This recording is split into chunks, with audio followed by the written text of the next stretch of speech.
Hey Spicer fans, Zach Eisen from the Dana Garage here at Dana World headquarters in Maumee, Ohio, talking to you about our new Gladiator ultimate bug out build. This thing is off the chart crazy, and I want to share with you a little bit about it.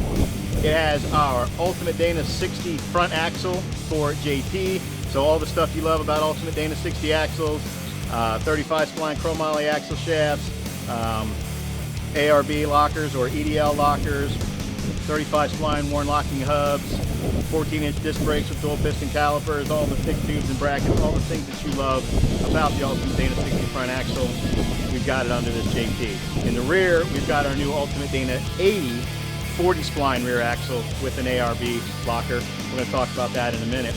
And of course, we have Dana Spicer 1350 series double cardan U-joints, front and rear.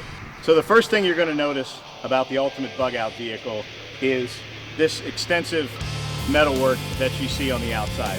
Those are all brass, real brass rivets, and what's left over from a bridge from the 19th century. It was actually a bridge that was built in the 1880s in Ohio that was reclaimed by Bach Steel and then put together as the rack and the rear portion of this vehicle. The Expedition Vehicle Outfitters did an outstanding job on this entire build, and they and Bach Steel are the ones that are responsible for all of this incredible metalwork that we have on here. So let's start from the bottom of the vehicle and work up a little bit. We have from Evo Manufacturing a double throwdown suspension kit. From Bilstein shocks, we have their coilovers and their bypass shocks on the front, and we have their coilovers on the rear. Let's go to the front of the ultimate bug out vehicle. We've got an AFN front winch bumper. We've got a super winch installed in it. We've got KC lights on the bumper and above the windshield. We've got some metal cloak fenders. We've got RPM steering for the drag link and the tie rod. For running boards, rock sliders, we went to Rock Slide Engineering to get a pair of their electronic fold down step for our Gladiator. Long enough that you can get in the front or the rear. There's also a disable button for when you're off-road so they don't come down when they're not supposed to. And on the top, we've got the Free Spirit rooftop tent. Let's open up the bridges.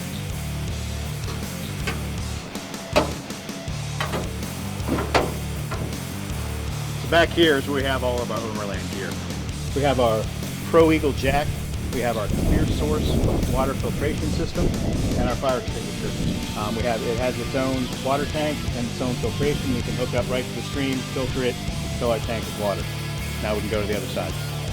So on this side, we've got our ARB refrigerator, runs off either 110 or 12 volts.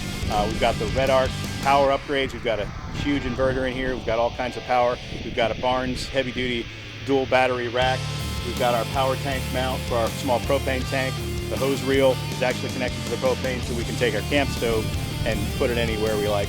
The dual ARB compressor is right there on the other side, and our main power bank is right there in the middle.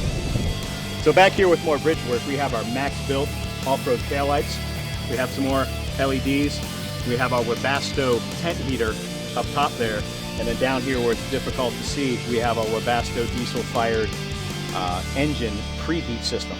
And because this is a diesel engine, we can pull right from the fuel tank to feed the tent heater and the engine preheater.